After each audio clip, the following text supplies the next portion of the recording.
අයිබෝවන් ඉතින් අද සාකච්ඡා කරන්න හදන්නේ 8 ශ්‍රේණියේ දත්ත නිරූපණය සහ අර්ථකථනය කියන කොටස. මම මේ කොටස කොටස් දෙකකට කඩලා උගන්වන්නේ.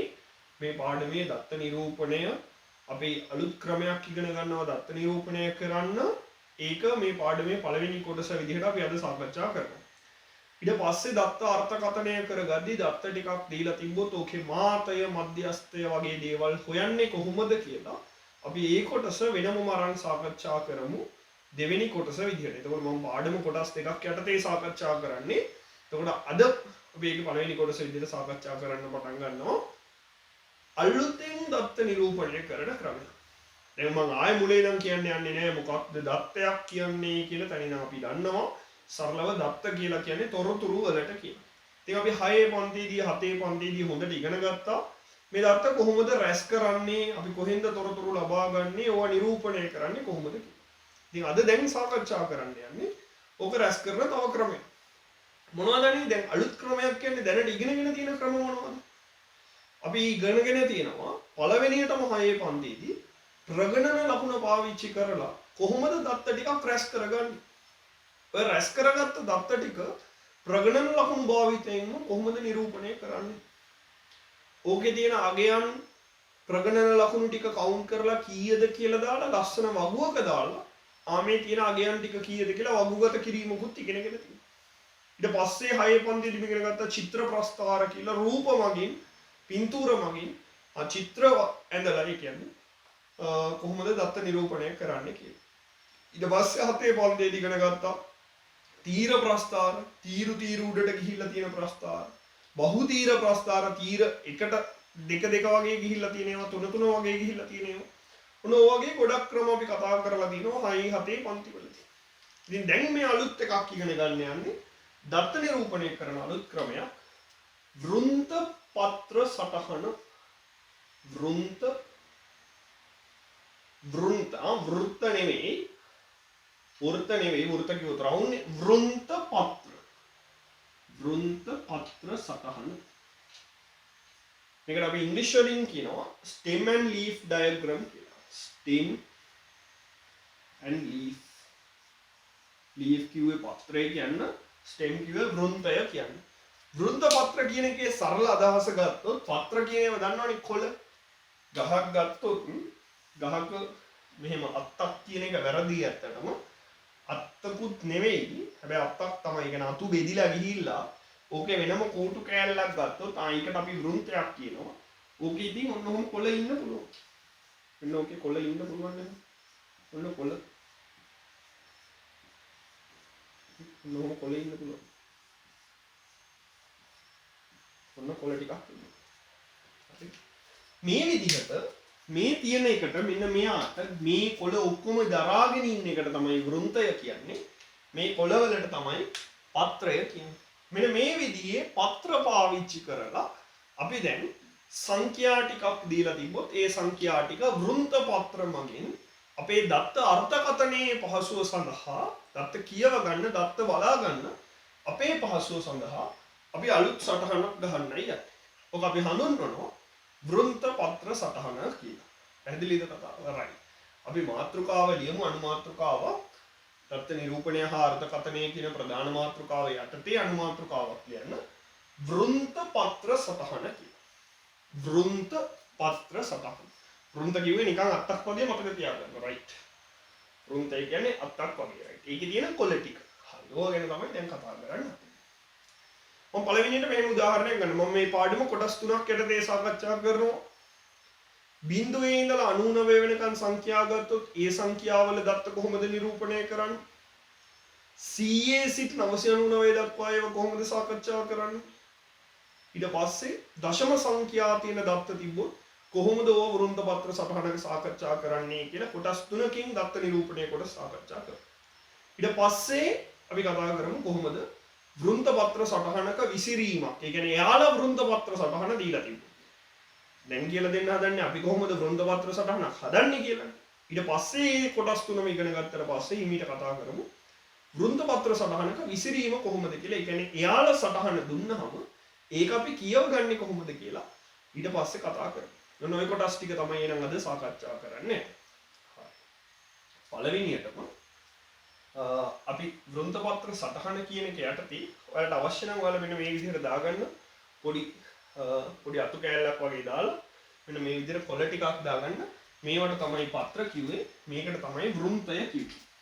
මේ තියෙන වෘන්තය, මේක වෘන්තය, මේ වෘන්තය, මේ තියෙන පත්‍ර, මේව පත්‍ර, මේ ඔක්කොම පත්‍ර. එක වෘන්තයක පත්‍ර ගොඩක් තියෙනවා. වෘන්ත ගොඩක් තියෙන්නත් පුළුවන්. හැබැයි එක වෘන්තයක පත්‍ර ගොඩක් තියෙනවා. එහෙනම් මතක තියාගන්න, එක වෘන්තයකට හැම වෙලේම පත්‍රයක් ඇවිල්ලා වෘන්තයකට සම්බන්ධ වෙලායි තියෙන්නේ. අපි හිමීට සාකච්ඡා කරමු මේ දත්ත නිරූපණය කරන ක්‍රමය. බොහොම ලේසි පාඩමක්. බොහොම ලේසියෙන් ලකුණු ගන්න පුළුවන්. ඊටාම ලේසි කොටසක්. මේක අපි ඉදිරියේදී පාවිච්චි කරන්නේ 9 10 පන්තිවලදී ආයෙ වෘන්ත පත්‍ර සටහන් පාවිච්චි කරන්නේ නැහැ. හැබැයි දත්ත නිරූපණය කියන පාඩම 11 පන්තියට යනකම්ම ඔයාලට ලකුණු 10ක් ගන්නක් කියන තැනට කම්ම අපි අරන් යනවා. ඒ නිසා බොහොම ලේසි, ලස්සනට සෙට් වෙන ලස්සන ගේමක් දෙමු. ලස්සනට වැඩි කරමු. හරි. පොඩි රූපයක් දාලා අපි වැඩේට සෙට් වෙමු. මේක යටතේ ගන්න දරුවනේ මාතෘකාව 1 කියලා දාලා මාතෘකාව 1 කියලා දාලා ගන්න. බිඳුවේ සිට 99 දක්වා.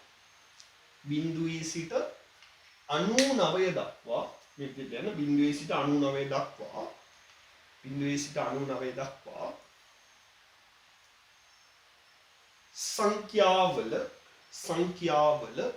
සංඛ්‍යාවල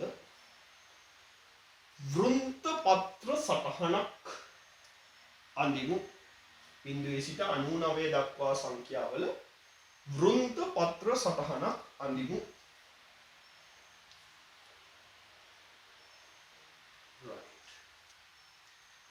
හරි. අපි වැඩේට සෙට් වෙමු. ඔන්න අපි දැන් වෘන්ත පත්‍ර සටහනක් අඳින්න පටන් ගන්නයි. මොනවද අපි ගත්ත සීමා? බිඳුවේ ඉඳන් 99 වෙනකම් තියෙනවා තමයි. අපි උදාහරණයකින් පටන් ගමු. අපි මෙහෙම උදාහරණයක් ගමු. උදාහරණ 1. අපි ගමු දත්ත ටිකක්. ලියන්න එපා. හිමීට ලියමු. අපි දත්ත ටිකක් ගමු මෙහෙම. 5 8 25 43 16 28 30 39 45 26 25 7 33 41 ඇති. හරි. ඔන්න මං ගාව දත්ත ටිකක් තියෙනවා. සංඛ්‍යා ටිකක් තියෙනවා.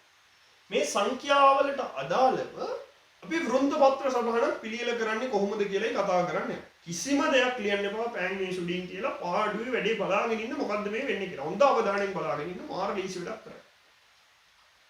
දරුවනේ පළවෙනියටම මේ වෘන්ත පත්‍ර සටහන අපි හදාගන්නේ ආරෝහණ පිළිවෙලට. දැන් ගහක් මතක් කරගත්තොත් ගහේ කඳ තියෙනවා.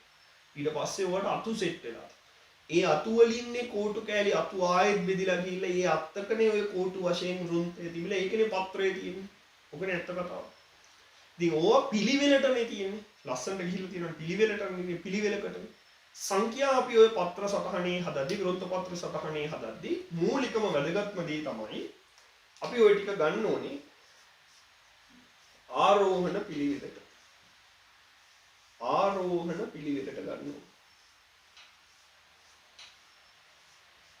ආරෝහණ පිළිවෙලට ගන්නවා. right. එහෙනම් මේ තියෙන සංඛ්‍යා ටික අපි ලියමු මුලින්ම ආරෝහණ පිළිවෙල. බලන්න දරුවනේ තියෙන චූටිම සංඛ්‍යාව, කුඩාම සංඛ්‍යාව 5 නම් මුලට ලියා ගන්න පුළුවන් 5. හරිනේ? කමා දදා ඔය විදිහටම ලියමු ආරෝහණ පිළිවෙලට 5. ඊට පස්සේ 8 නේද? නෑ 7ක් තියෙනවා. මෙන්න 5ට පස්සේ 7 එහෙනම්. 7ට පස්සේ 8. එකේ කප දාගමු නැත්නම් වැඩි පැටලෙන්න පුළුවන්. බලන්න ඊට පස්සේ අඩුම එක්කෙන 16ක් සෙට් වෙනවා. රයිට්. ඊට වඩා පොඩි කෙනෙක් නෑ නේද 16. එහෙනම් ඔන්න 16. ලිව්ව ගමන් 16 කපලා දාන්න. ලිව්ව ගමන් 16 කපලා දාන්න. නැත්නම් පැටලෙයි. රයිට්. මේ මං කියන ක්‍රමයටම අපි වැඩේට සෙට් වෙමු. එතකොට වැඩේ ලේසියි ඔයාලට කරගන්න. ඊට පස්සේ 25 මට නම් පේන්නේ බලන්න ඔව් 25 තමයි. 25 බලාගෙන යද්දි මට තව 25 එකක් හම්බුණා. මේ මෙතනත් 25ක් තියෙනවා. එහෙනම් ආයෙත් ලියවෙන්න ඕනේ 25. රයිට් ඊළඟට 43 28 තියෙනවා. 26 තියෙනවා නේද? 26 ඊළඟ සංඛ්‍යාව. එකට පස්සේ 28 ගන්න පුළුවන්. 28. ඊට පස්සේ 30 තියෙනවා මෙන්න. එහෙනම් 30. 30ට පස්සේ 39 30 ගණන් බලන්න 33 තියෙනවා. ඔන්න 33. ඊට පස්සේ 39 ගන්න. ආයේ 40 ගණන් නේද? 43 45 41 නේ පොඩිම 41. ඊට පස්සේ 43. අවසාන වශයෙන් 45 ගන්න පුළුවන්. ඔන්න මම දත්ත ටික ආරෝහණ පිළිවෙලට මුලට ලියා ගත්තා. හරිනේ? right. වැඩ සියල්ල නතර කරලා උදාහරණ එක කියලා විතරක් දාගෙන නිකන් මේ දත්ත ටික ක්‍රමාදදා ලියන්න. ඊට පස්සේ දැන් මේක ලියන්නේ ඔයාලා කළු පාටින් නම් නිල් පාටින් ලියන්න ආරෝහණ පිළිවෙලට සකස් කළ විට කියලා. ආරෝහණ පිළිවෙලට සකස් කළ විට අනිවාර්යෙන් සකස් කරන්න ඕනේ මේක ආරෝහණ පිළිවෙලට. ඊට පස්සේ තමයි වෘන්ත පත්‍ර සටහනට යන්නේ. මුලින් ආරෝහණ පිළිවෙල ලියා ගන්න ඕනේ. හරි. පළවෙනිට ආරෝහණ පිළිවෙල සකස් කරන්න ලියන්න. ඔයාලා මේ දත්ත ටික නිල් පාටින් ලියනවා නම් මේක කළු පාටින් වගේ ලියන්න. නිල් හෝ කළු අර එක වගේ වෙනස් වර්ණ දෙකක් පාවිච්චි කරන්න. හරි. දාගන්නකො. ඊට පස්සේ කතා කරමු කොහොමද වෘන්ත පත්‍රයට සෙට් වෙන්නේ කියලා. දාගන්න උතන්ට නිකන් දැනට.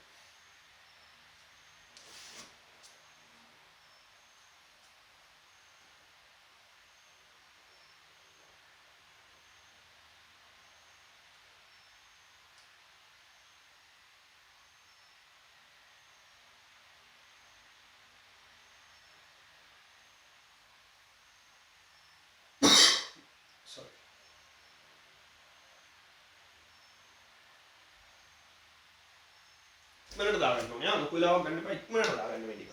ආරෝහණ පිළිවෙලට ඉක්මනට ක්‍රියා කරන්න.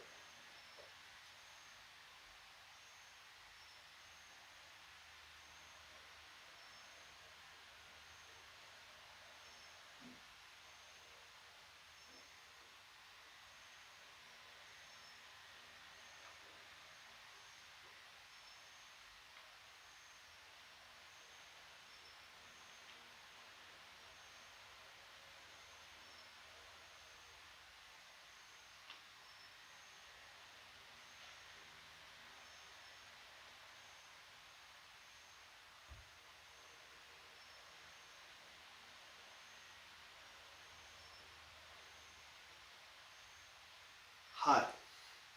දැන් මට අවස්ථාව දෙන්න. ඔන්න දැන් මම සාකච්ඡා කරන්න වෙන්නේ වෘන්ත පත්‍ර සටහන කොහොමද පිළියෙල කරන්නේ කියලා. හරි.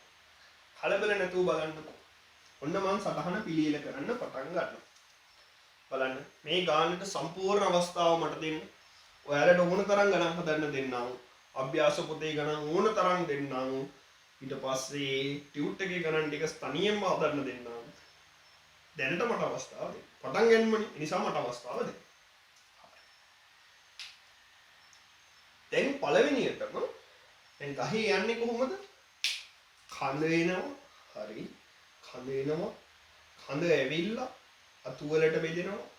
අතුත් ආය පොඩි අතු වලට බෙදිලා තියෙන්න පුළුවන්. ඕකේ තියෙන වෘන්තයක ඕකේ තියෙන කෝටු කෑල්ලකට තමයි අනේ පත්‍ර ටික සෙට් වෙලා තියෙන්නේ. හරිනේ. දැන් අපි මේ වගේ ඉලක්කම් ලියද්දී නිකම් මම උදාහරණයකට කියන්නම් 25 වගේ ලියද්දී මුලින් 20 ඒ කියන්නේ දෙක ලියලානේ පහ ලියන්නේ 20 කියන කෑල්ල මුලින් ලියලානේ දෙක ලියලා පහ ලියන්නේ. මෙහෙම ලියද්දී පත්‍රය තමයි හැම වෙලේම අන්තිමට ලියන්නේ. ගහේ දැන් වෘන්තය පත්‍රය කිව්වහම කෝටුවටනේ කොළ ටික සෙට් වෙලා තියෙන්නේ. එතකොට පත්‍රය කියලා කියන්නේ කොළේ කියන්නේ අන්තිම අවස්ථාව. එහෙනම් මේ සංඛ්‍යාවක මේ අන්තිමට ඉන්න එක්කෙනා මේ එක ස්ථානයේ ඉන්න එක්කෙනාට තමයි පත්‍රය කියන්නේ. එයාට ඉස්සරහින් ඉන්නේ ඒ කොලේ සෙට් වෙලා තියෙන්නේ වෘන්තයට.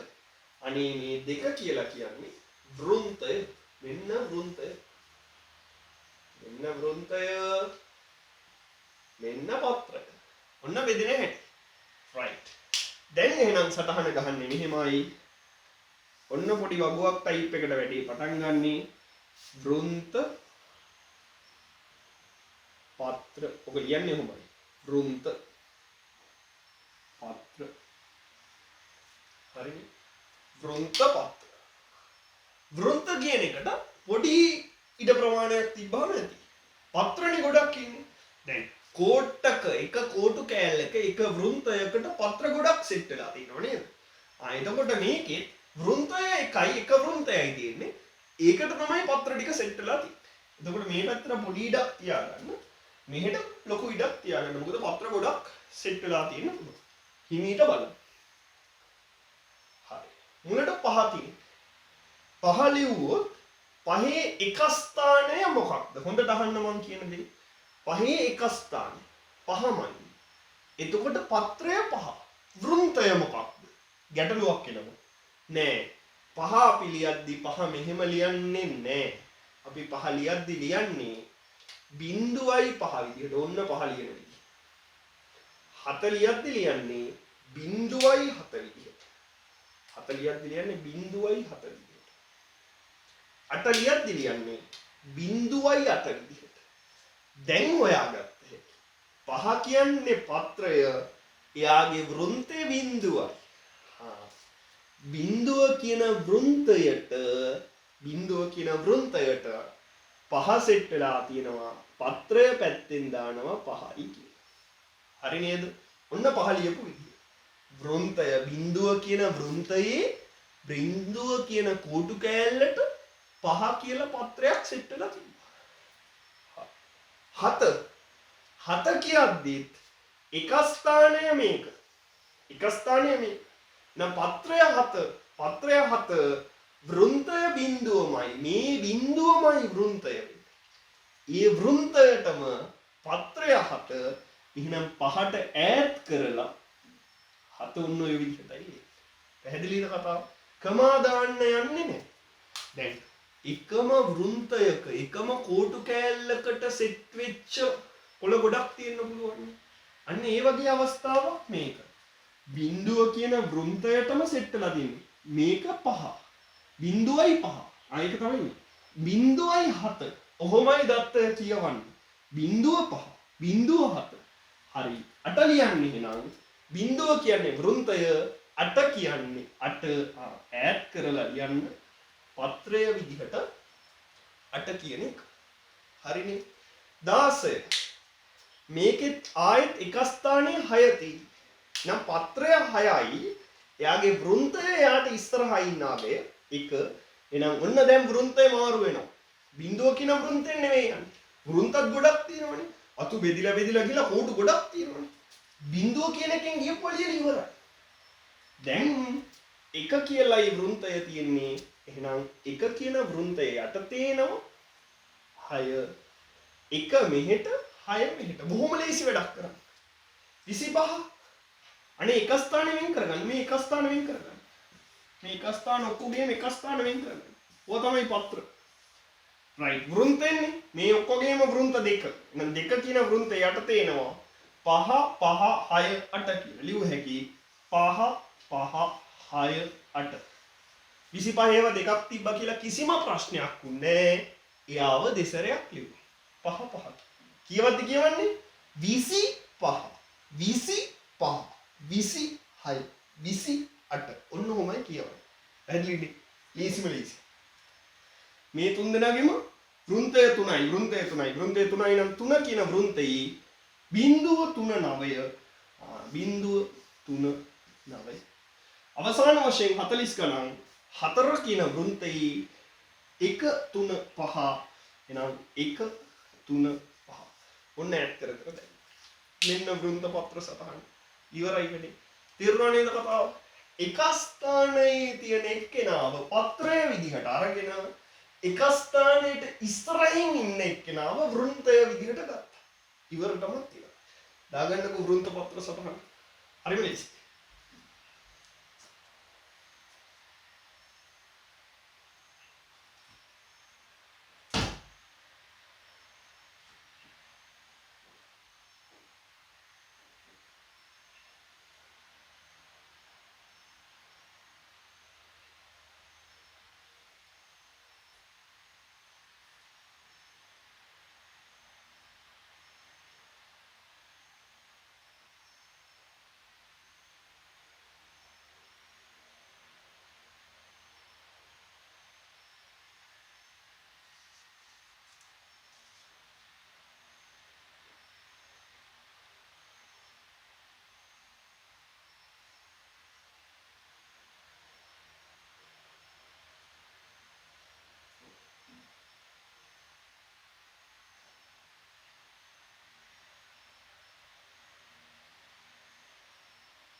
right. හරි නේද?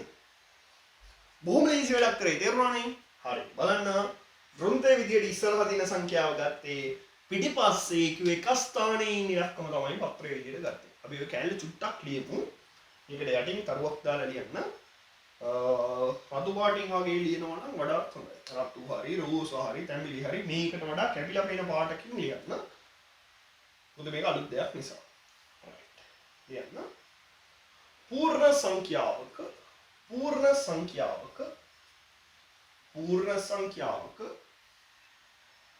एक स्थानයේ පිහිටා ඇති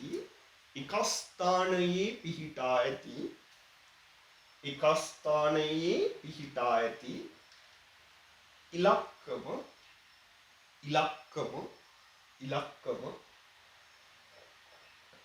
පත්‍රය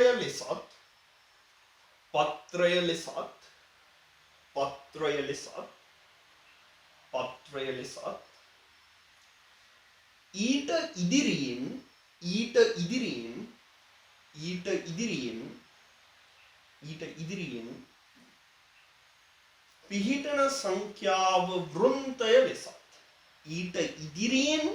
පිහිටන සංඛ්‍යාව වෘන්තය ලෙසත් ගත යුතුය.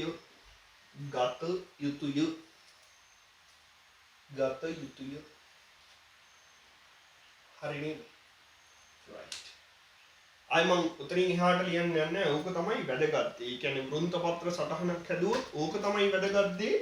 පත්‍රයේ විදිහට ගන්න එක ස්ථානයේ වෘන්තයේ විදිහට ගන්න එක ස්ථානයට ඉස්සරහ එක්කෙනා. දැන් අහන්න එපා 10 ස්ථානයේ නේද කියලා. ඔව් ඒක තමයි. හැබැයි මම කිව්වේ එක ස්ථානයට, ඒ කියන්නේ පිටිපස්සෙ ඉලක්කමට ඉස්සරහයි එක. එච්චරයි මතක තියාගන්න. වෘන්තය කියලා ගත්තේ අන්තිම ඉලක්කම විතරයි. ඊට ඉස්සරහින් ඉන්න එක්කෙනා ගන්නවා. පත්‍රයේ විදිහට ගන්නෙ පිටිපස්සෙම ඉන්න ඉලක්කම විතරයි. ඊට ඉස්සරහින් ඉන්න එක්කෙනා ගන්නවා වෘන්තය විදිහට. හරිනේ කතාව. වෘන්ත පත්‍ර. අපි ලියද්දි මම ඒකයි කිව්වේ 25 ලියද්දි දෙක මුලින් කියන්නේ පහ. වෘන්ත පත්‍ර නමේම තියෙනවා. ඉස්සරහා එක වෘන්තය, පිටිපස්සේ එක පත්‍රය. ඔහොම මතක තියාගත්තා නම් වැඩි බොහොම ලේසි. හරි. දැන් දරුවනේ මම මේ කතා කරේ එක කියලා මාතෘකාව අරන් බිඳුවේ සිට 99 දක්වා දත්ත තිබ්බොත් මේක වෙනස් වුණොත් මෙහෙම ගන්නෙ නැතුව අපි 100න් එහා දත්ත ගත්තා. 100 සිට 999 දක්වා දත්ත වගේ සැලකුවොත් මොකද වෙන්නේ? රයිට් අපි ඒක කතා කරමු. යන 2 කියලා දාලා මාතෘකාව 100 සිට 99 දක්වා මේ විදිහට යන 100 සිට 99 දක්වා 100 සිට 99 දක්වා සංඛ්‍යා වෘත්තපත්‍ර සටහනක දැක්වීම 100 සිට 99 දක්වා සංඛ්‍යා වෘත්තපත්‍ර සටහනක දැක්වීම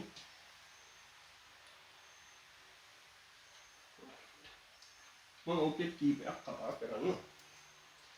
මම ඕක කතා කරන්න ගන්නම් මෙන්න මේ සංඛ්‍යා ටික 100 තම ආරෝහණ පිළිවෙලටම ලියා ගන්නවා. නැත්නම් වැඩි වාත වෙනවනේ.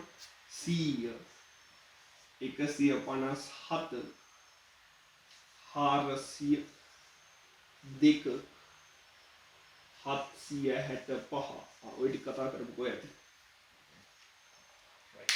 බලන්න වැඩි යන්නේ කොහොමද කියලා. මෙන්න වෘත්තපත්‍ර සටහන ගන්න හැටි. මම කිව්ව දේ ඔළුවේ තියාගන්න කලින් වගේමයි. අන්තිමේට ඉන්න ඉලක්කම තමයි පත්‍රය වෙන්නේ. ඒ කියන්නේ මේකේ පත්‍ර විදිහට ගන්න වෙන්නේ මෙන්න මේ. ඒව ගත්තාම ඉස්සරහින් ඉන්නේ මේ ඉන්නේ වෘන්ත ඉස්සරහින්. එතකොට මෙතනදී වෙන විශේෂත්වය වෘන්තය විදිහට ඉලක්කම් දෙකක් එනවා. එහෙම ඇවිල්ලා තියෙන්න පුළුවන්. හැබැයි මතක තියාගන්න පත්‍රය විදිහට එන්න පුළුවන් එක ඉලක්කමක් විතරයි. ඒකයි එක ස්ථානය විතරයි පූර්ණ සංඛ්‍යාවලදී පත්‍රය කියලා ගන්නවා කියලා දැන් ටිකකට කලින් දිව්වා. මම මේ ලියද්දි කිව්වනේ එක ස්ථානයේ ඉලක්කම පත්‍රය ලෙසත් ඊට ඉදිරියෙන් ඇති සංඛ්‍යාව. ඊට ඉදිරියෙන් ඇති කොහොම එතන ඉලක්කම් දෙකක තුනක එක්කෙනෙක් ඉන්න පුළුවන් ගැටලුවක් නැහැ. පැහැදිලිද කතාව? right. එනම් වෘත්තපත්‍ර සටහන මේකට ගැහුවොත් මෙන්න වෘත්තය මෙන්න පත්‍රය. ඔන්න වෘත්තපත්‍ර සටහන ගැහුවොත් මේක 10 දී බිඳුව 15 දී 7යි. කියන්නේ 157. 40 දී 2යි. 40 දී 2යි. අවසාන වශයෙන් 76 දී 5යි. ඔන්න ඔය විදිහට තමයි ඔක ලැබෙන්නේ. පැහැදිලිද කතාව? right. හදිස්සියවත් තව එකක් තිබ්බොත් මෙහෙම අපි හිතමු තව එකක් තියෙනවා 409. ඔන්න ඔහොම එකක් තියෙනවා. දැන් ඔක ලියන්නේ කොහොමද? 9 ඉස්සරහින් 40 කියලා වෘත්තයක් අපි ලියලා තියෙනවා. එහෙනම් දෙකට පස්සේ ස්පේස් එකක් ગેප් එකක් තියලා ඉඩ කඩක් තියලා පොඩි හිස්තරක් තියලා 9යි කියන්නේ. කමාදවන්නේ නෑ. ඔකත් මතක තියාගත යුතු දෙයක්. right. දාගන්න. ඔන්න වැඩි ඉවර වෙන්න බොහොම ළඟයි.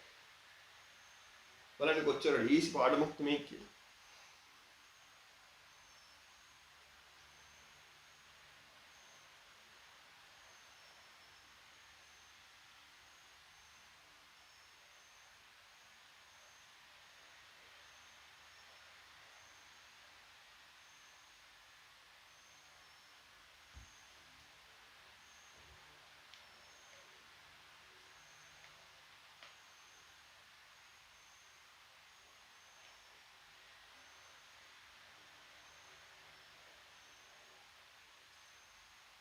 ඔය මම දාලා තියෙන විදිහටම රවුන්ඩ් කරලා පෙන්නන්න. එක ස්ථානයේ රවුන්ඩ් කරලා පෙන්නන්න. නැත්නම් හයිලයිට් කරලා හරි මොනවා හරි කරලා කමන්නේ නැහැ. ඉතින් හයිලයිට් කරන්න තරම් අවශ්‍යතාවයක් නැහැ.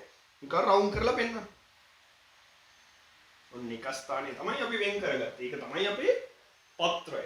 ඊට පස්සේ ඒකට ඉස්සරහින් හිටපු අය තමයි වෘත්තය විදිහට ගත්තේ කියලා පෙන්නන්න උත්සාහ කරනවා. right. රතු පාටින් ඔබට යටින් ලියන්න. මේ දාගත් වෘත්තපත්‍ර සටහනට යටින් රතු පාටින් ලියමු.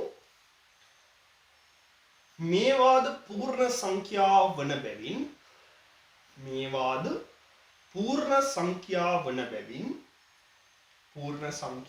බැවින්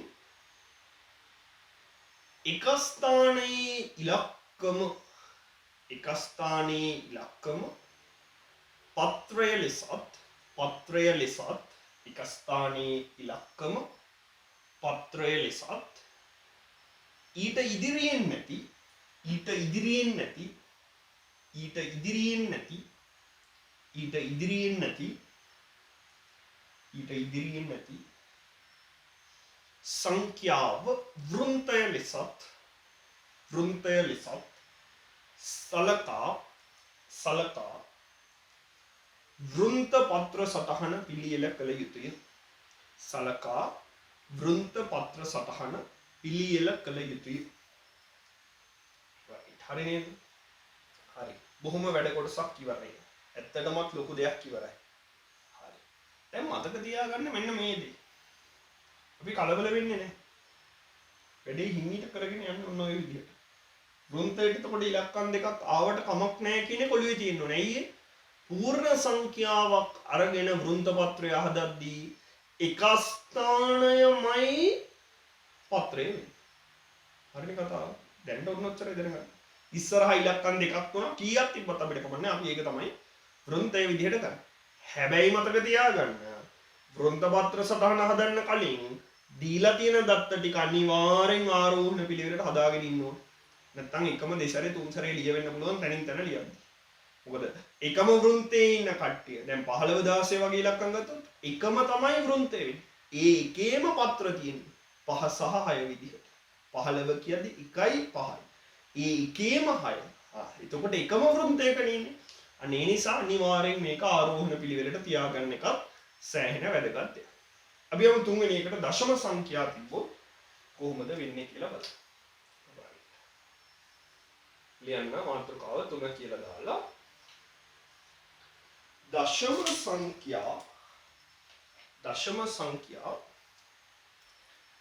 සංඛ්‍යා වෘන්ත පත්‍ර සටහනක නිරූපණය කිරීම. දශම සංඛ්‍යා වෘන්ත පත්‍ර සටහනක නිරූපණය කිරීම. දැන් මම ගන්න මෙන්න මෙහෙම උදාහරණ කීපයක්. මම ගන්නම් 2.5 2.6 3.5 4.1 4.8 ඇති. දැන් දරුවනේ ඉස්සෙල්ලා තියරි එකමයි කියලා කියන්න බෑ. ඇයි කලින් මෙතෙක් වෙලා කතා කරේ ඔක්කොම පූර්ණ සංඛ්‍යා. 1 කියලා කතා කරේ බිඳුවේ සිට 99 දක්වා. ඊට පස්සේ 100 සිට 999. ඉතින් උතරින් එහාටත් ඔය වගේම තමයි. 1000 ගත්තොත් 1 කියලා නම් පිටිපස්සට බිඳු තුනක් දානනේ. දාන්න නෑ. ස්ථානයේ ඉලක්කම ගන්න. 1000 ගත්තොත් පිටිපස්සේ බිඳුව අරන් ඉස්සරහට 100ක් විතර යනවා. 100 වෘන්තය වෙලා බිඳුව පත්‍රය වෙනවා. ඕකනේ යන විදිය. එතකොට ඉතින් එහෙම ආවත් අවුලක් නෑ අපිට. ඉන්නේ නෑ එහෙම. අපිට 999 එහාට දත්ත දෙන්නේ නෑ. ආවත් එහෙම. එතකොට පූර්ණ සංඛ්‍යාවක් ආවොත් තමයි අර කිව්ව විදිහට එක ස්ථානය වෙන් කරලා ගන්න. දැන් මේකේ වෙනස් දශමයක් නෙමෙයි තියෙන්නේ. එතකොට අර විදිහ නෙමෙයි. හැබැයි ඒ විදිහ නෙවෙයි කියලා කියන්නේ එක ස්ථානය නොවුනට අග තියෙන ඉලක්කමමයි පත්‍රය වෙන්නේ. අනේ මෙන්න මෙයා පත්‍රය වෙයි. අගට ඉන්නේ 5නේ. මෙයා පත්‍රය. මේ ඉස්සරහා ඉන්නේ. එයා වෘන්තය. මෙයා තමයි වෘන්තය. හරි නේද කතාව? දැන් වෘන්ත පත්‍ර සටහන ගහද්දී ඔන්න බලන්න ගහන විදිහ වෘන්ත පත්‍ර. right. ඔන්න සටහන ගහද්දී වෘන්තයේ විදිහට ගන්නේ මෙන්න මේවා තමයි පත්‍ර. ඔන්න පත්‍ර ටික ලකුණු කරා. එතකොට වෘන්ත තියෙන්නේ 2 3 4. දැන් වෘන්ත ටික ලකුණු කරගන්න 2 3 4. හරි. 2 5. හරි. 2 6. 6. ගැප් එකක් තිබ්බා ස්පේස් එකක් තියලා 6. 3 5. 4 1 සහ 4 8. 4 8 කියන ස්පේස් එකක් තිබ්බට. ඔන්න ඉවරයි. වෘන්ත පත්‍ර සටහන ඇතුලේ මේකේ දශමද දාලා ලකුණු කරන්න යන්නේ නැහැ. දැන් මතක තියාගන්න එහෙනම් ලේසි විදිහක් කියලා දෙන්න. පූර්ණ සංඛ්‍යාවක එක ස්ථානය ගන්නවා කිව්වේ. එක ස්ථානය කිව්වේ අගටම හිටපු ඉලක්කම තමයි පත්‍රයට. දැන් 10ක ගත්තොත් කඳ තිබ්බා. අතු බෙදිලා ගියා. ඊට පස්සේ ඔය කෝටු කෑල්ලක් වෘන්තයකනේ පත්‍රය සෙට් වෙලා තිබ්බේ. අගටම අයිනටම පත්‍රයනේ ගියේ. ඒ වගේ මොන ඉලක්කමක් ලිව්වා අගටම කෙළවරටම දකුණු අත පැත්තේ කෙළවරටම සෙට් වෙන්නේ පත්‍රය. ඊට ඉස්සරහින් ඉන්න කෙනාට තමයි වෘන්තය කියන්නේ. ඔන්න ඔහොම මතක තියාගත්තා නම් පූර්ණ සංඛ්‍යාවක්ද දශම සංඛ්‍යාවක්ද අපිට අදාළ නැහැ. අග තියෙන ඉලක්කම අපි ගන්නවා පත්‍රය වශයෙන්. ඊට ඉස්සරහා තියෙන එක ගන්නවා වෘන්තය වශයෙන් වැඩි ඉවරයි. රයිට්. දාගන්න. ඔන්න. වෘන්ත පත්‍ර සපහණේ පේන්නේ මේවා දශමද මොනවද කියලා අපිට ඒව වැඩක් නැහැ. අපි මේක අපේ පහසුවට දෙකෙන් යන්නේනවා, තුනෙන් යන්නේනවා, හතරෙන් යන්නේනවා. අපි දශම ගණන් කියලා දන්නවනම් මේ 2යි දශම ගණන්, මේ 3යි දශම ගණන්, මේ 4යි දශම ගණන් කියලා එකපාර බලා ගන්න පුළුවන්කමක් ලැබෙන්න තමයි මේ සටහන පිළියෙල කරන්නේ. හරි? right that.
හරි නේද? ඒ වගේත් මේ මෙයාලා රවුන්ඩ් කරලා පෙන්නන්න මොකද්ද අපි පත්‍රයේ විදිහට ගත්තේ කියලා. පළවෙනි එකේ විතරක් වෘන්තය මොකක්ද පත්‍රය මොකක්ද කියලා වෙනම පැහැදිලිවත් ලකුණු කරන්න.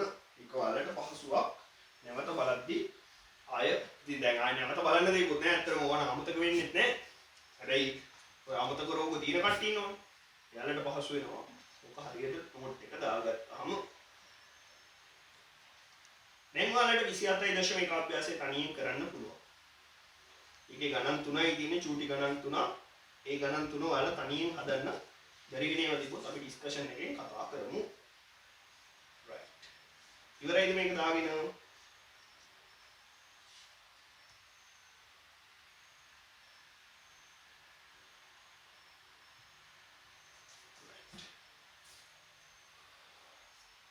මේකට යටින් වෙනමම ලියමු.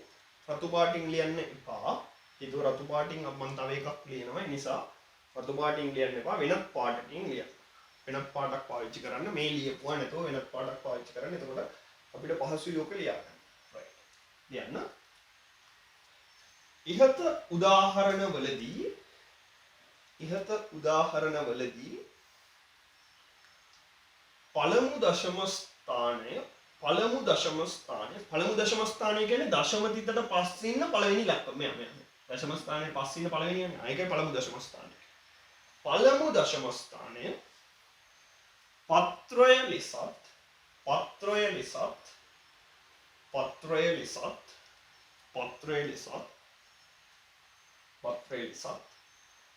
ඊට ඉදිරියෙන් නැති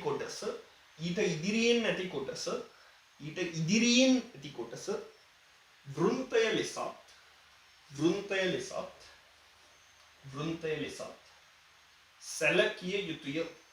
සැලකිය යුතුය.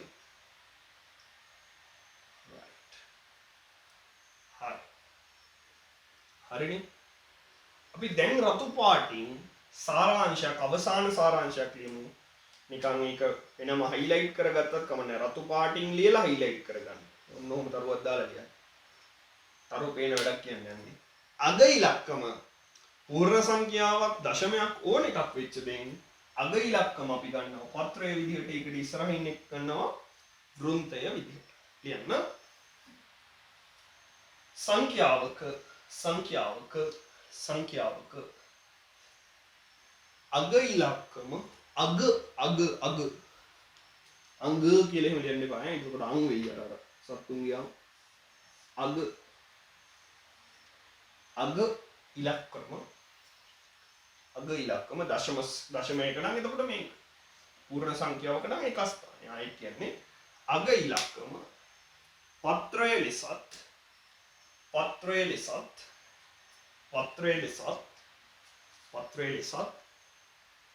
ඊට ඉදිරියෙන් නැති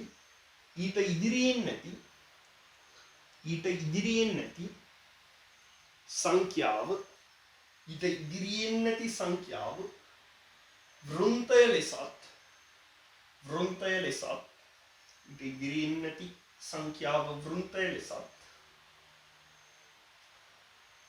ගෙන වෘන්ත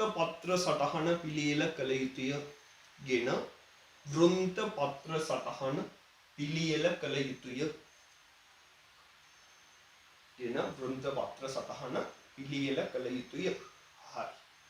හයිලයිට් කරන්න නැත්නම් වෙනම කොටුත් කරන්න රතු පාටින් ලිව් එක කොටුත් කරන්න මොනවා හරි කරන්න ඔය තමයි මේ මුළු පාඩමේම ඒ කියන්නේ වෘන්ත පත්‍ර කියන කොටසේ දත්ත නිරූපණයට අදාළව සමස්තය ඔන්න ඔය වාක්‍ය ඇතුලේ තමයි තියෙන්නේ. ඔක කියවුවාම මුළු පාඩමම තේරෙනවා කොතනටද මොකද්ද දාන්නේ. හරිම ලේසි අග ඉලක්කම දාගන්න විතරයි තියෙන්නේ. මමත් දැන් නෝන්ඩි මේක එකම කියලා දැන් දන්නවා. දැන් ඔයාලටත් හිතට එනවා. මේ ආයෙ කියන අපි දන්නවනේ කියලා. ආයෙ කියන්නේ අලුත් පාඩමක් නැවත හම්බෙන්නේ නැති පාඩමක් නිසා මතක තියෙන්න ඕන නිසා. හරිනේ. වැඩි ඉවරයක්ම කරලා දාමු. යන් ඊළඟ කොටස.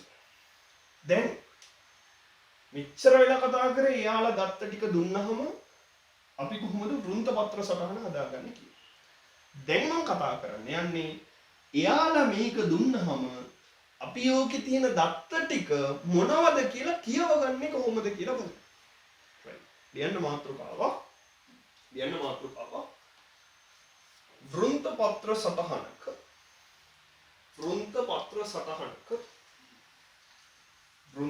සටහනක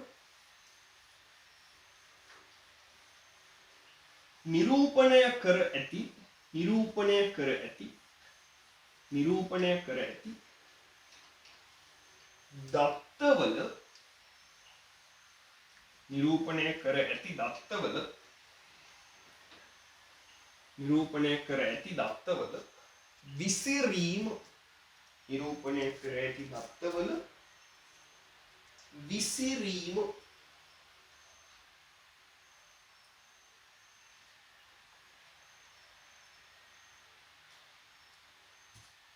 අනේ දැන්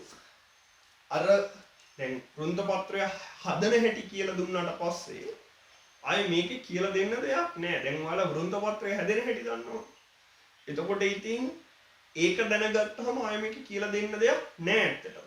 මම අභ්‍යාසයේ එක ගානක් කරලා ඔයාලට මේක පැහැදිලි කරන්නම්. මොකද වෙනත් පැහැදිලි කරන්න ක්‍රමයක් ඇත්තටම නෑ. මොකද වැඩි ඉවරයි දැන් ඔයාලා දන්නවා. ආයේ කියන්න ගියොත් මම නෝන්ටි.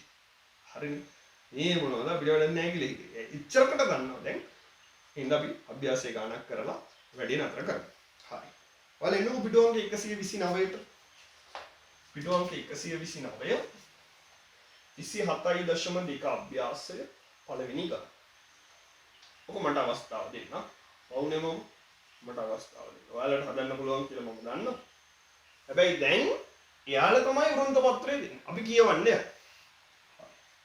මම පළවෙනියට එයාලා දීලා තියෙන ටික ලකුණු කරගන්න. පළවෙනි ගාන. එයාලා දීලා තියෙනවා වෘන්තය සහ පත්‍ර විදිහට.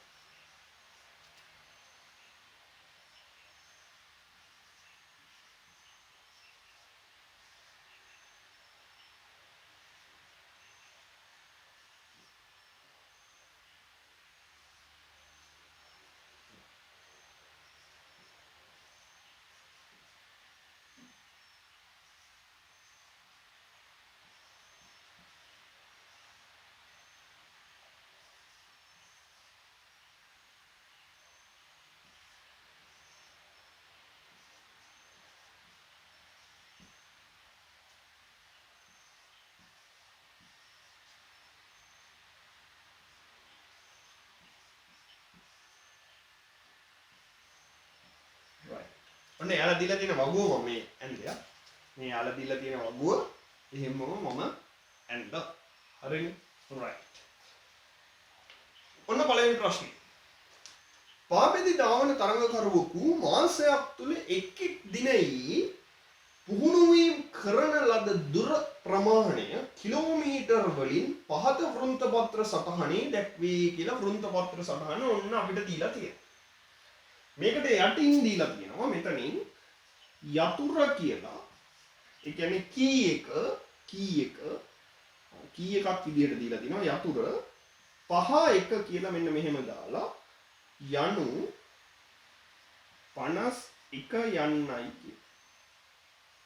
මොහොම එකක් දීලා තියෙනවා. ඒ කිව්වේ දරුවෝ මේ 5යි 1යි කියලා වෘත්තය 5 මේ ඉස්සරහින් වෘත්තයනේ 5 1 කියන්නේ 51 කියන එක කියලා එයාලා දීලා තියෙනවා. යතුර කියන්නේ කී එකක් අපිට ඔන්න පොඩි තල්ලුවක් එයාලා දීලා තියෙනවා ගාන ඇතුලේ. දශමද නැද්ද අපි නැත්තම් දැනගන්න ඉතින් වෙන්න පුළුවන් නේ කියලා දීලා තියෙනවා. දැන් මේ දීලා තියෙනවා ඉතින් ධාවන තරඟකරුවෙකු මාසයක් තුල එක් එක් දිනේ කියන්නේ එක දවසක කොච්චර දුර ප්‍රමාණයක් ගියාද කියලා කිලෝමීටර් වලින්. හරිනේ. රෝම ඉලක්කම් එක විදිහට අහනවා. ඔහු දිනකදී ගමන් කළ අඩුම දුර කීයද කියලා. අඩුම දුර දැන් අපි දන්නවා මේක අපි හැදුවේ මොන පිළිවෙලටද? ආරෝහණ පිළිවෙලට. ආරෝහණ කියන්නේ චූටි මේකේ ඉඳන් ලොකු මේකට. එහෙනම් චූටි මේකේ ඉන්නේ පටන් ගත්ත තැන මේ 1යි 5යි සෙට් වුණාම 6යි කියලාම කියන්න එපා. එකට පස්සෙන් 5 එහෙනම් 15 එහෙනම් ගියපු අඩුම දුර කිලෝමීටර 15යි. හරි නේද කතාව? ඔන්න ගියපු අඩුම දුර කිලෝමීටර 15යි. දෙවෙනි ප්‍රශ්නය අහනවා ඔහු දිනකදී ගමන් කළ වැඩිම දුර බලන්න. අර ගණන් වල වගේ නිකන් ඉලක්කම් තිබ්බොත් වගේ අනේ හොයන්න දෙයක් නැහැ. පටන් ගන්නෙ චූටි මේකෙන්. වැඩි වෙවි ගිහිල්ලා ඉවර වෙන්නේ අන්තිම වෘත්තයයි අන්තිම පත්‍රයයි 63 මේ 65 එන ඉවර වෙන තැන මේ තමයි ලොකුම සංඛ්‍යාව. එහෙනම් 6යි 5යි කියන්නේ 65යි. එහෙනම් අපිට ගන්න පුළුවන් කිලෝමීටර 65යි. ගොන්න ගමන් කළ වැඩිම දුර. මේ අඩුම මේ වැඩිම. පැහැදිලිද ගත්ත හැටි? තේරුණාද දැන් වෘත්තපත්‍ර සටහනේ වැදගත්කම? මෙහෙම එකක් ගහගත්ත නිසා තමයි අඩුම එක මොකක්ද වැඩිම එක මොකක්ද කියලා හොයාගන්න පුළුවන්කම ලැබුණේ. නැත්තම් ඉතින් ඕවා හොයන්න බෑනේ. මේකට හැකියාව ආවේ අඩුම වැඩිම හොයාගන්න හැකියාව ආවේ මේ වෘත්තපත්‍ර සටහන නිසා. ඒක නිකන් තිබ්බනම් හොයාගන්න ඇත්තටම බැරි වෙන්න ඉඩ තිබ්බා. රයිට්. ඊට පස්සේ අහනවා ප්‍රශ්නයක් තුන්වෙනි එක විදිහට මෙම දත්තවල පරාසය සොයන්න. මොකද්ද පරාසය කියන්නේ? පරාසය නේ. පරාසය කොහෙද මේ වචනේ පාවිච්චි වෙන්නේ? කාල පරාසය. කාල පරාසය කියන්නේ මම ඔයාලට මෙන්න මෙහෙම කාලයක් දෙනවා. මේ කාල පරාසය ඇතුලේ ඔයාලා මේ ගාන හදන්න ඕනේ. ඔහොම කියනවා නේද? කාල පරාසය කියන්නේ පරතරය. කාලය කොච්චර පරාසයකට විහිදිලා තියෙනවද? මං කියනවා 8 ඉඳන් 8:00 වෙනකම් වෙලාවක් දෙන්න. ඒතකොට 8 ඉඳන් 8:00 කියන්නේ විනාඩි 30ක පරාසය. ગેප් එක කොච්චර? පරාසය කියන්නේ පරාසය මේක අපි ඊළඟ දවසේ ලොකුටම කතා කරනවා. පරාසය කියන්නේ චූටි මේකයි අඩුමාගයයි වැඩිමාගයයි අතර තියෙන ગેප් එක පරතරය. එහෙනම් මේ පරාසය ගන්න පුළුවන් අපිට වැඩිම එකෙන් වැඩිමාගයෙන් අඩුමාගය කුඩාමාගය අඩු කරහම. එහෙනම් දැන් අපිට පරාසය ගන්න පුළුවන් ඔන්න තුන්වෙනි ප්‍රශ්නෙට උත්තරේ වැඩිමාගය දන්නවා 65යි අඩුමාගය දන්නවා 15යි. එහෙනම් 65න් 15ක් අඩු කරාම අගය 50යි. අපිට පරාසය ගන්න පුළුවන් කිලෝමීටර 50යි කියලා. මේක වෙනස් වෙන්නේ 50ක් ඇතුලේ. 15යි 65යි ඇතුලේ. ඔතන කොච්චරක් එහාට මෙහාට වෙන්න පුළුවන්ද? කිලෝමීටර 50ක ප්‍රමාණයක් එහා මෙහා වෙන්න පුළුවන්. පුළුවන් නේ කියව ගන්න. ඔන්න ඔයගේ ප්‍රශ්න තමයි අහන්නේ වෘත්තපත්‍ර සටහනක් දීලා. ඉතින් එතකොට මේක වැදගත් දේවල් තුනයි තිබ්බේ. අඩු මේක හොයන්න පුළුවන්. වැඩි මේක හොයාගන්න පුළුවන්. ඒකෙන් පරාසය ගන්නත් පුළුවන්. රයිට්. දාගන්නකෝ. දාගන්න සටහන. එන්න 22.0 sorry 27.2 අභ්‍යාසී පළවෙනි එක.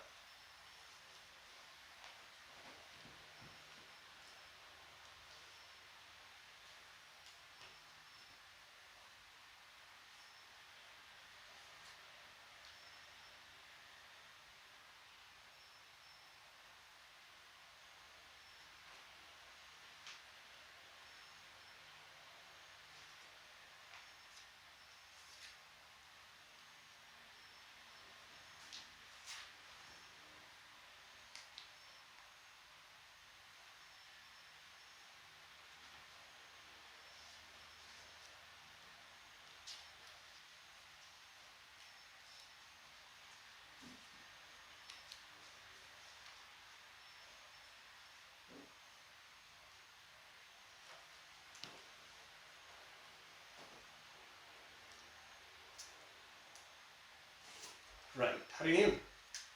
හරි. දැන් විශේෂයෙන් අදට කොටස ඉවරයි. විශේෂ දේ ඊළඟ දවසේ මේ පාඩමේ තව කොටසක් ඉතුරු වෙලා තියෙනවා. දත්ත අර්ථකථනය කියන කොටස. ඒ කිව්වේ දැන් මේ ඇත්තටම කරේ ඉලක්කම් ටිකක් සංඛ්‍යා ටිකක් ක්‍රමාදදා දීලා තිබ්බොත් ආරෝහණ පිළිවෙලට හදලා හැදුවට පස්සේ මේ විදිහේ වෘන්ත පත්‍රයක් හැදුව එකනේ අපි කරේ. ඊට පස්සේ මේකේ තියෙන ඒ වගේ වැදගත් දේවල් කුඩාම එක්කෙනා විශාලම එක්කෙනා පරාසය වගේම හොයපු එකනේ අපි කරේ. හරි. එතකොට මේ නිරූපණය කරලා මොනව හරි කරේ. දැන් ඊළඟ දවසේ කතා කරන්න යන්නේ දත්ත ටික ක්‍රමාදදා සංඛ්‍යා ටිකක් දුන්නාම ඔය දීලා තියෙන ටික කොහොම තියාගෙන ඒක ආයෙ මොකවත් නිරූපණය කරන්න යන්නේ නැතුව ඒ කියන්නේ චිත්‍ර ප්‍රස්ථාර හරි තීර ප්‍රස්ථාර හරි බහුතීර ප්‍රස්ථාර හරි ප්‍රගණන ලකුණු හරි මේ අලුතෙන් ඉගෙන ගත්ත වෘන්තපත්‍ර ක්‍රමයට හරි ඔය මොකකටවත් නිරූපණය කරන්නේ නැතුව ඒ සංඛ්‍යා ටිකේ මාතය මධ්‍යස්ථය මධ්‍යන්නේ කියන තුන හොයන්නේ කොහොමද? සහපරාසය ගැන කතා කරමු. එතකොට ඔක්කොම කොටස් හතරක් අපි ඊළඟ පාඩමෙන් කතා කරනවා. මොකද්ද මාතය කියන්නේ? කොහොමද හොයන්නේ? සංඛ්‍යා ටිකක් නිකන් තිබ්බොත් කොහොමද කියලා පොඩි කොටසක්. හැබැයි ඕක දෙකට කඩලා කරන්නේ මේ දෙක එකට කරොත් පැටලෙනවා. ඒ නිසායි දෙකට කඩලා කරන්නේ සහ ටිකක් ලොකු පාඩමක් නිසා අභ්‍යාස ටිකත් එක්කම සාකච්ඡා කරගෙන යන්න ඕන නිසා. රයිට්. එහෙනම් අදට උච්චරයි අපි සාකච්ඡා කරන්නේ. මේ අභ්‍යාසෙත් තව ගණන් 3ක් විතරයි. කොහොම 4ක් තියෙනවා. ඔන්න මම පළවෙනි එක ඇදුවා. ඔයාලට ඉතුරු ගණන් 3 හදන්න පුළුවන්. එතකොට 27.1 ගණන් 3ක් තියෙනවා. 27.2 ගණන් 3ක් තියෙනවා. ඔක්කොම ගණන් දැනට 6ක් තියෙනවා. ඊට පස්සේ මේ කොටස සම්පූර්ණයෙන් ඉවර කරාට පස්සේ ඊළඟ දවසේ මාතය මධ්‍යස්ථය මධ්‍යන්නේ සහ පරාසය කියන කොටස් 4ක් කතා කරලා ඉවර කරාම ටියුට් එක දෙන්න. එතකොට ඒක ගණන් ටිකත් හදාගෙන යන්න පුළුවන්. රයිට්. එහෙනම් ඊළඟ දවසේ හම්බෙමු දත්තවල අර්ථකථනය කියන කොටස. එහෙනම් අදට එපමණයි සාකච්ඡා කරන්න ප්‍රවේශමෙන් ඉන්න. හම්බෙමු ඊළඟ දවසේ. අයිබෝවන්.